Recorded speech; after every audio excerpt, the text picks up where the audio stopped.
4 de la tarde, 38 minutos. Estaba repasando las últimas noticias y después de 12 jornadas el Banco Central compró dólares por primera vez. Insisto, después de 12 jornadas, gran preocupación. Parece ser un día de calma, pero el dólar blue, el ilegal, bajó un poquito, no mucho, sigue arriba de los 1.300, subió un poco el MEP. El CCL creo que quedó por ahí, empatando un poco la cosa. Volvió a subir un poco el riesgo país. Y el otro dato es este, ¿no? Que el Banco Central compró dólares por primera vez en 12 ruedas. ¿Por qué cuento esto? Porque nos va a ayudar a leer un poco toda la trama. Y hablaremos un poco también de las mediciones de pobreza con Pablo Manzanelli, licenciado en Sociología, magíster en Economía Política y doctor en Ciencias Sociales, investigador del CONICET, docente investigador del área de Economía y Tecnología de Flaxo, y coordina además mucho, comentamos estos trabajos que aparecen periódicamente, el CIFRA, el Centro de Investigación y Formación de la República Argentina, que pertenece a la CTA. Pablo Caruso te saluda, Gaby Radiche, Luis Pagíniger y Néstor Restivo. ¿Cómo va? ¿Qué tal? ¿Cómo andan? Buenas tardes. Gracias, Pablo, por el rato. Igualmente por el llamar. Bueno, ¿te estás escuchando con eco o te estás escuchando bien? Yo me escucho bien. Perfecto. Hoy, ustedes también se me escuchan bien. Sí, te escuchamos bien. A ver, Pablo, arranquemos por el momento del vínculo del gobierno. A ver, la economía argentina de cara a un nuevo acuerdo con el fondo, venimos repasando momento a momento, así que lo interesante me parece es saber qué es lo que estás viendo vos, dónde ponés vos la mirada sobre esto. Bueno, creo que estamos en una nueva etapa de la economía de este gobierno. Claramente la burbuja financiera que había montado y financiado en base a blanqueo de capitales entró en esos momentos en los que esas burbujas entran en turbulencias. Esto tiene que ver con que los fundamentos de la economía y de este programa económico son muy débiles, se basan mucho en lo fiscal, pero han dejado de lado la cuestión de los dólares que resulta central para entender estos procesos. Uh-huh. Y por lo tanto ese drenaje de dólares que hay permanentemente por la vía de lo que se llama la cuenta corriente de balance de pagos, es decir, las importaciones que crecen cuando un gobierno en el marco de un escenario internacional tan competitivo como que estamos viviendo abre la economía, ¿no? Eso genera una salida de dólares muy fuerte, y por otro lado lo que ya hemos visto de ese drenaje de dólares de turismo que se fue al exterior. Todo eso se suma a la crisis de la deuda que este gobierno no puede resolver, no logra generar confianza en los mercados de créditos internacionales para acceder a un ciclo de endeudamiento, que creo que es lo que quisiera este gobierno. Y en ese escenario, digamos, la escasez de dólares termina pinchando la burbuja, tornando inestable el tipo de cambio, que es el precio que miran los especuladores para salir con ganancias en dólares, y eso es lo que ocurrió estas semanas, ¿no? El hecho de haber anunciado un acuerdo con el Fondo Monetario no hace nada más que agravar esa situación, porque lo que está demostrando es que, o poniendo de relieve, es que todo esto que estoy diciendo es cierto, digamos, y que tienen que ir al prestamista de última instancia, que es el único que les puede dar un salvataje. Esos salvatajes... Claro, es interesante lo que planteas, porque vos decís, cuidado porque estamos muy cerca de que al gobierno le den, ponele lo que quiere, no sé, hoy aparecieron noticias de viajes y de intermediaciones del propio Congreso de los Estados Unidos sobre el gobierno de Estados Unidos para que el fondo le dé en ese primer tramo algo más de lo que ordinariamente da. Y estamos ante riesgo de decir, bueno, buena noticia para el gobierno. Vos lo que estás diciendo es cuidado, porque ya ir al fondo es una mala noticia. Bueno, yo creo que el ir al fondo es un indicador que anticipa las crisis, ¿no? Entonces lo que se va a venir más temprano que tarde, pero no sabemos bien cuándo, es esa crisis.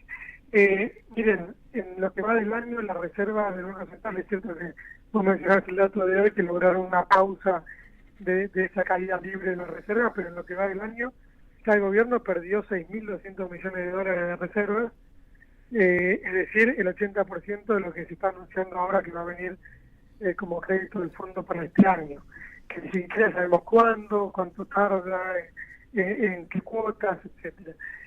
Podrán venir más de organismos internacionales,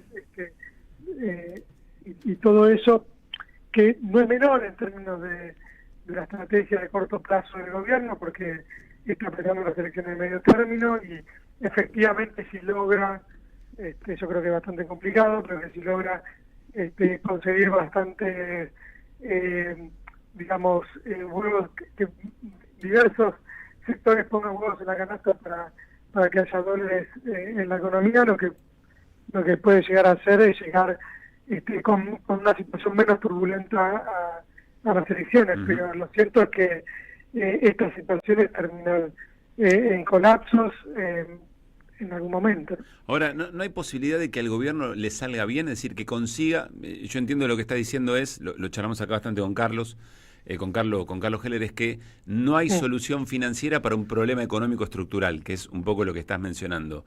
Pero ¿no hay posibilidad de que el acuerdo con el fondo le haga superar al gobierno un momento muy agudo y que se destraben o las importaciones o que se le dé vuelta la balanza energética? Es decir, que haya algo del propio esquema que le permita llevar adelante su plan sin sobresaltos.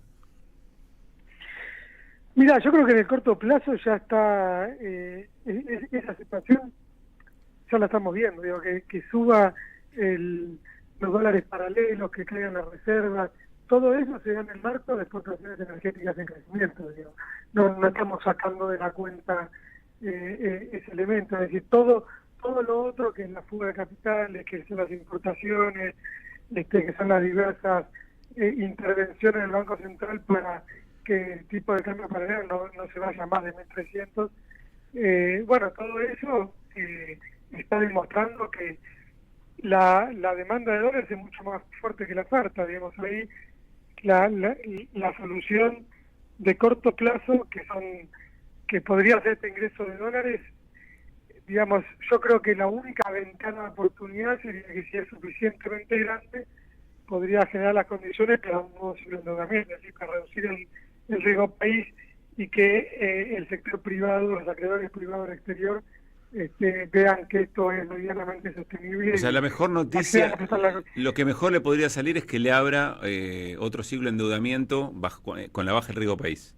Claro, a ver, pongamos esto en perspectiva histórica porque hemos tenido muchas experiencias de este tipo en la historia de Argentina y en general han durado más de lo que duró este gobierno, algunas más, otras menos, ¿no? Pero la tablita de Martínez de Ros, en los 90 hubo un periodo bastante sostenible, entre comillas, de endeudamiento y de especulación financiera, y la del gobierno de Macri. Esas tres experiencias, más allá que algunas hayan durado más o menos, todas tuvieron como denominador común que tuvieron el financiamiento externo vía el endeudamiento y en algunos casos la inversión extranjera como en la década del 90. Bueno, Macri por el momento no tuvo ninguna de las dos, no tuvo ni inversión extranjera que bajó respecto a 2023, ni endeudamiento, ni posibilidad de acceder al endeudamiento externo, porque de hecho el gobierno nacional redujo la deuda en moneda extranjera en 12.000 millones de dólares, no porque quisiera Caputo, sino porque no consigue quien le preste.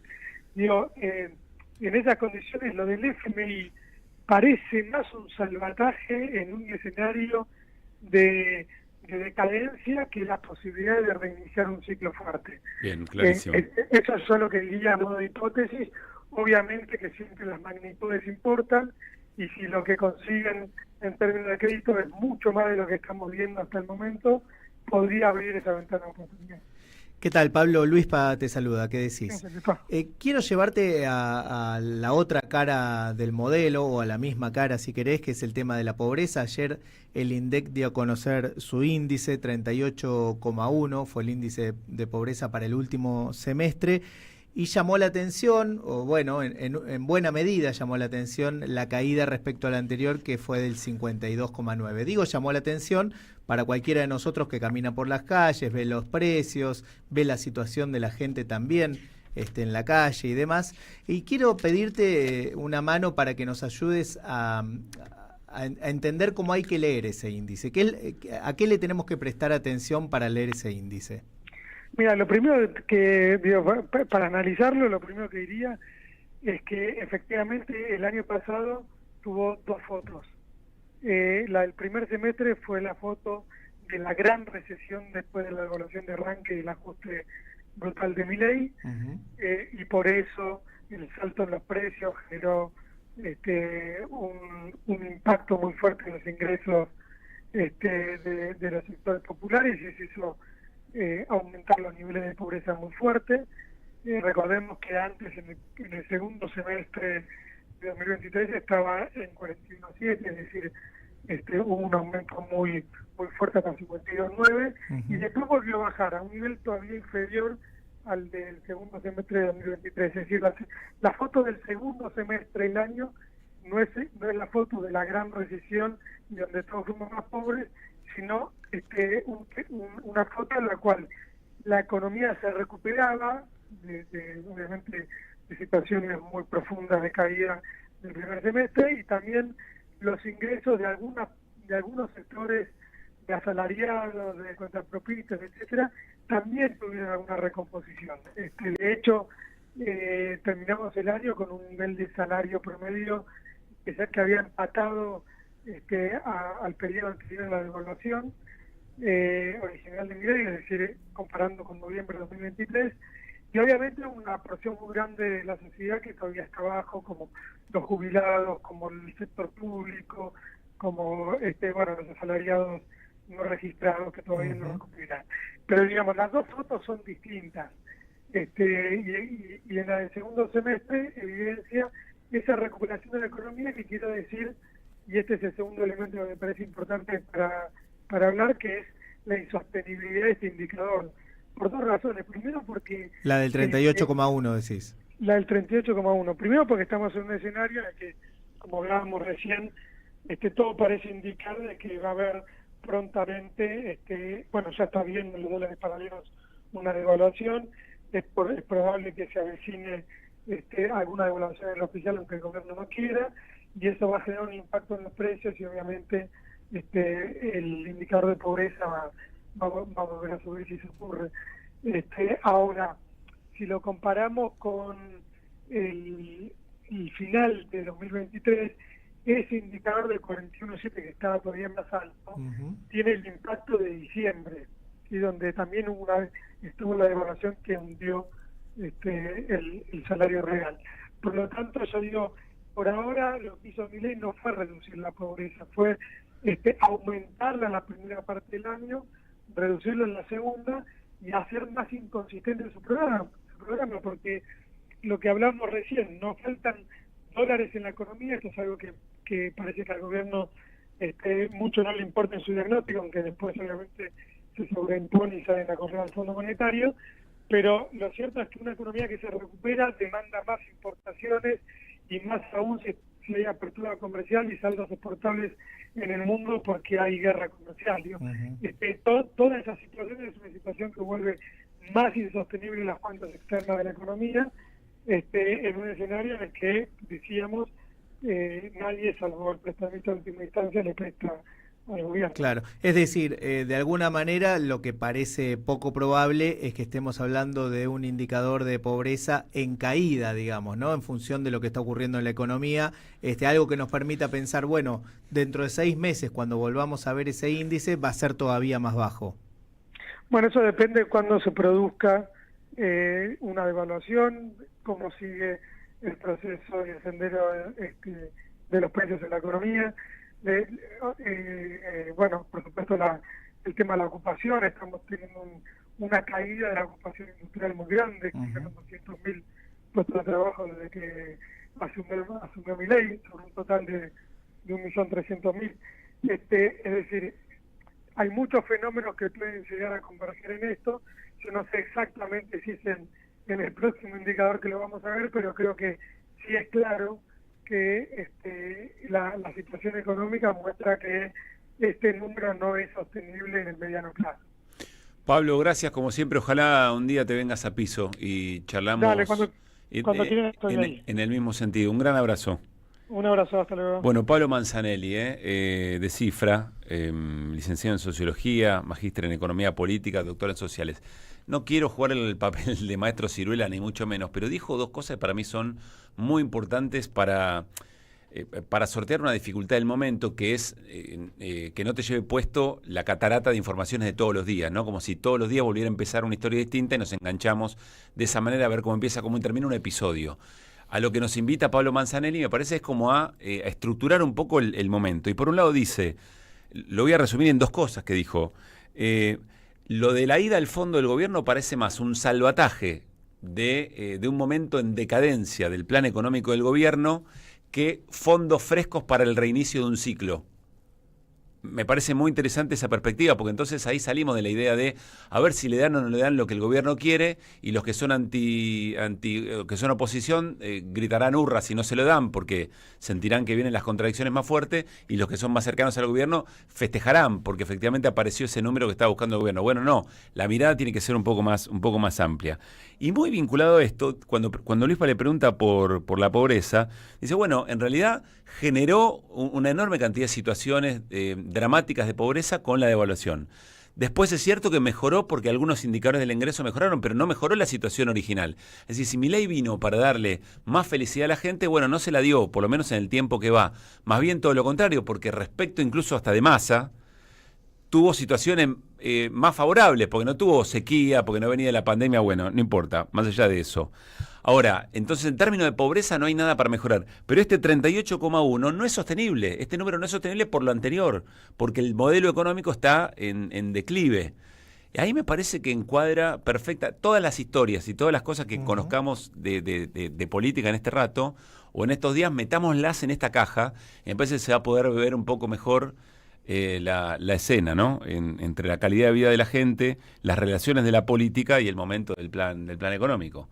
Siempre es muy interesante escucharlo a Pablo Manzanelli. Recordemos, Pablo Manzanelli, no sé si discípulo, pero trabajando mucho con Eduardo Basualdo, en esa misma escuela de pensamiento y de diseño de política. Casi su sucesor, ¿no? Porque de hecho hereda el área de Economía y Tecnología de Flaxo, el informe de cifra para la CTA. Así que antes era un colaborador, hoy es uno de los principales de ese espacio económico. Y siempre con una mirada puesta en algo que en el programa tratamos de no perder de vista, que es la distribución del ingreso. Es decir, al final del camino, de qué manera los grandes núcleos económicos transforman en utilidades el ingreso de los laburantes. Siempre de fondo analizando eso en el recorrido de la historia económica argentina. 4:55.